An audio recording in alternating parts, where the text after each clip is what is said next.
नमस्कार छोट्या दोस्तांनो, कसे आहात? अभ्यास करताय ना? आणि गोष्टी ऐकताय ना, वाचताय ना? आज मी तुम्हाला एक नवीन गोष्ट सांगणार आहे. गोष्टीचं नाव आहे अट्टूची अंघोळ.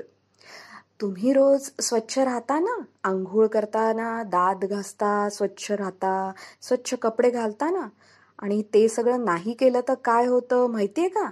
चला तर ऐकूया काय होतं अट्टूच्या बाबतीत. अट्टू हा एक महाआळशी मुलगा होता. त्याला सगळ्याचा कंटाळा येई. सकाळी अंथरुणातून उठायचा कंटाळा, मग दात घासायचा कंटाळा, दूध प्यायचाही कंटाळा. आंघोळीचा तर त्याला इतका कंटाळा होता की विचारूच नका. अट्टू आणि त्याच्या आईचं रोज भांडण होई. आई म्हणे, "अरे अट्टू, अंघोळीला चल. छान गरम गरम पाणी काढलंय बघ." अट्टू म्हणे, "मी नाही जा." आई म्हणे, "अरे बघ तरी किती मळला आहेस ते." अट्टू म्हणे, "अंघोळ केली तरी मी पुन्हा मळणारच आहे. मग कशाला करायची अंघोळ? मी नाही करणार." मग आई रागवायची. अट्टू जोर जोरात हात पाय आपटून रडायचा. मग बाबा त्याला ओरडायचा. असा नुसता गोंधळ चालायचा. एक दिवस आई म्हणाली, "अट्टू, रोज रोज तुझ्याशी भांडण्याचा मला अगदी कंटाळा आला आहे. आता तू आपण होऊन सांगेपर्यंत मी तुला अंघोळ कर असं म्हणणार नाही, कळलं?" बाबा म्हणाला, "पण मग अट्टूला रात्री माझ्याजवळ झोपायला नाही मिळणार बरं का? बळकट मुलगा आम्हाला आमच्या अंथरुणात नको." आजी म्हणाली, "आमच्यात अंघोळ न करणाऱ्या मुलाची पापी घेत नाहीत. ऐकतोयस ना अट्टू?" अट्टू म्हणाला, "चालेल चालेल."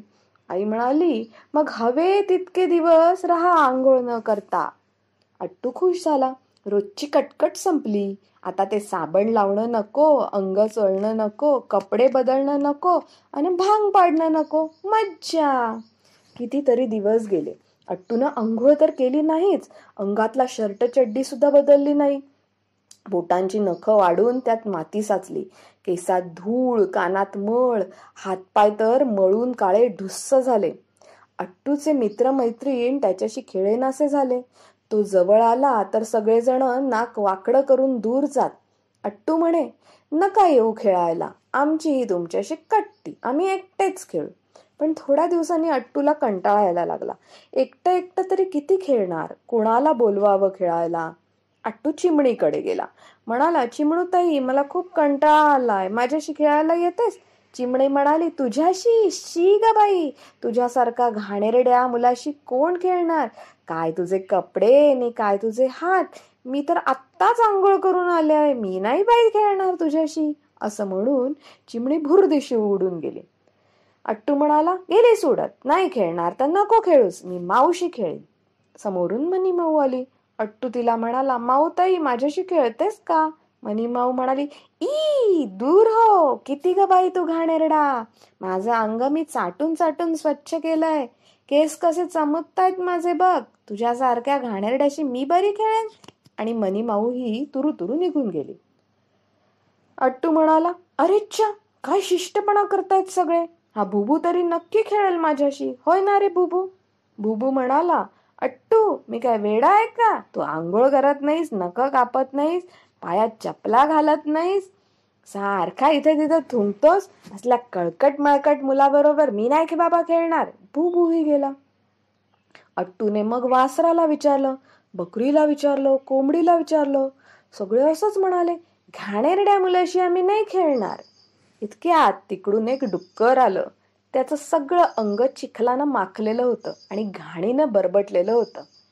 ते म्हणालं, "काय रे अट्टू, एकटाच काय करतोयस इथे?" अट्टू म्हणाला, "काय करू? माझ्याशी कोणीच खेळायला तयार नाही. सगळे म्हणतात मी खूप घाणेरडा आहे." डुक्कर म्हणालं, "अरे मग मी आहे ना. मला सुद्धा सगळे असंच म्हणतात आणि खेळायला घेत नाहीत. चल आपण दोघं खेळूया." अट्टूनं डुकराकडे पाहिलं आणि त्याला एकदम खूप घाण वाटलं. "शी, किती घाणेरडा आहे डुक्कर. याच्याबरोबर खेळायचं?" अट्टू म्हणाला, "मी नाही तुझ्या बरोबर खेळणार. तुझ्या अंगाची सगळी घाण लागेल माझ्या अंगाला." डुक्कर म्हणालं, "लागली तर लागली. तू आधीच इतका मळलायस, त्यात आणखी थोडी घाण लागेल. चल ना खेळायला." मागे मागे सरकत अट्टू ओरडला, "ए ए, दूर हो. जवळ नको येऊस." डुक्कर म्हणालं, असं रे काय अट्टू, तूच म्हणालास की तुझ्याशी खेळायला कोणी येत नाही आणि मी एवढा आलो आहे खेळायला तर तू दूर काय पळतोस असा. चल ना खेळायला. असं म्हणत डुक्कर अट्टूच्या मागेच लागलं. अट्टूची अगदी तारांबळ उडाली. तो धूम पळत सुटला. डुक्करही त्याच्या मागे पळायला लागलं. अट्टू पुढे पळतोय आणि अरे थांब थांब म्हणत डुक्कर त्याच्या मागे धावतय. हे पाहून रस्त्यातले सगळे लोक पोट धरून धरून हसायला लागले. अट्टू पळत पळत घरी आला आणि ओरडला, आई आई दार बंद कर पटकन. आईनं विचारलं, का रे अट्टू, काय झालं? अट्टू म्हणाला, अगं ते डुक्कर माझ्या मागे येतंय माझ्याशी खेळायला. आई म्हणाली, मग येऊ देत की, तुला छान तुझ्यासारखा घाणेरडा मित्र मिळेल. दोघं मातीत खेळा, चिखलात लोळा मस्तपैकी. ए आई, नको ना ग, मला नाही खेळायचं त्या घाणेरड्या डुकराशी. अट्टू रडवेला होऊन म्हणाला, नको, मग काय करायचं? अंघोळ करायची स्वच्छ स्वच्छ. नक्की? बघ हं, आई म्हणाली. हो हो नक्की, चल लवकर, गरम गरम पाणी काढ बादलीत, लवकर, नाहीतर ते डुक्कर येईल. अट्टू उड्या मारत मारत म्हणाला. मग आईनं अट्टूचे घाण कपडे काढून त्याला गरम पाण्याने अंघोळ घातली. अट्टूनं खसखसून अंग घासलं, केस स्वच्छ धुतले, हातापायांच्या बोटांमधला मळ काढून टाकला, अंग पुसून स्वच्छ कपडे घातले, तेल लावून केसांचा भांग पाडला. आरशासमोर उभा राहून अट्टू म्हणाला, आई ग, मी किती छान दिसतोय की नाही आता? आजी आली आणि म्हणाली, अगो बाई, आज आमच्याकडे हा कोण गोड मुलगा आलाय, आमचा अट्टू की काय? असं म्हणून तिने अट्टूच्या गालाची पापीच घेतली.